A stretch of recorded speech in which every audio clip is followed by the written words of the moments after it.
உத்தமனுக்கு கர்த்தர் துணை என்று நமக்கு வேதத்தில் எழுதி கொடுத்த கர்த்தருடைய நாமத்தில் உங்கள் யாவருக்கும் என் அன்பின் வாழ்த்துக்கள். செயலில் உத்தமம் வேண்டும்.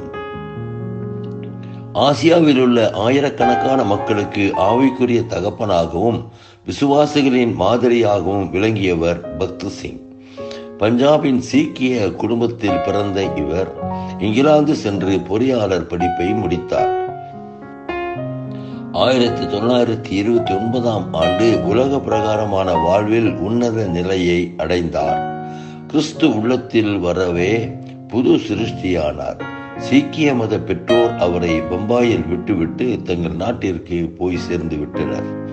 தன் ஜீவனையும் தனக்கு அன்பானவர்களையும் விட மேலாக கர்த்தரையே நேசித்ததால் கர்த்தருடைய வார்த்தையே அவருக்கு ஆறுதலாகவும் தேறுதலாகவும் மாறினது. பம்பாயில் தன் ஊழியத்தை ஆரம்பித்த பக்த் சிங் பின்னர் பஞ்சாபிலும் கராச்சியிலும் ஊழியத்தை தொடர்ந்தார்.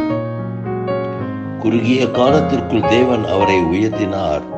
ஒரு மாதத்தில் மட்டும் 400க்கும் மேற்பட்ட இடத்திலிருந்து சுவிசேஷ பணிக்கு அழைப்பு வந்தது. அவரின் ஊழியத்தின் பயனாக ஆயிரக்கணக்கானோர் கிறிஸ்துவை கண்டு கொண்டனர், ஏற்றுக்கொண்டனர், ரட்சிக்கப்பட்டனர். சென்னையில் கால்பதித்து அவர் யெகோவா ஷம்மா என்ற சபையை 1941 ஆண்டு ஆரம்பித்தார். இச்சபை விரைவாக வளர ஆரம்பித்தது.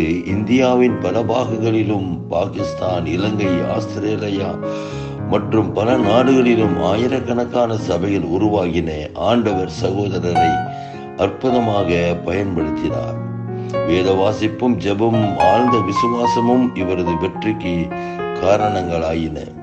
விசுவாசிகளுக்கு மத்தியில் ஐக்கியத்தை நிலைப்படுத்த அன்பின் விருந்தை ஆரம்பித்த இவர் ஓர் அன்பின் ஊழியராகவே வாழ்ந்து தன் ஓட்டத்தை முடித்தார்.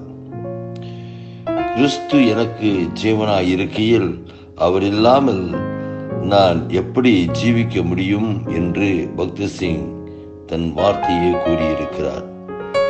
ஆண்டவரே, என் செயலில் உத்தமத்தோடு காணப்பட்டு உம்மை வெளிப்படுத்த என்னை வழிநடத்தும். வேத வாசிப்பும் ஜெபமும் ஆழ்ந்த விசுவாசமும் இருந்தால் கிறிஸ்து என் ஜீவன், அவர் இல்லாமல் நான் எப்படி இருக்க முடியும் என்று நம்மாலும் கூற முடியும். ஆண்டவரே, என் செயலில் உத்தமத்தோடு காணப்பட்டு உம்மை வெளிப்படுத்த என்னை வழி நடத்தும். கர்த்தர் நம்மை ஆசீர்வதிப்பாராக.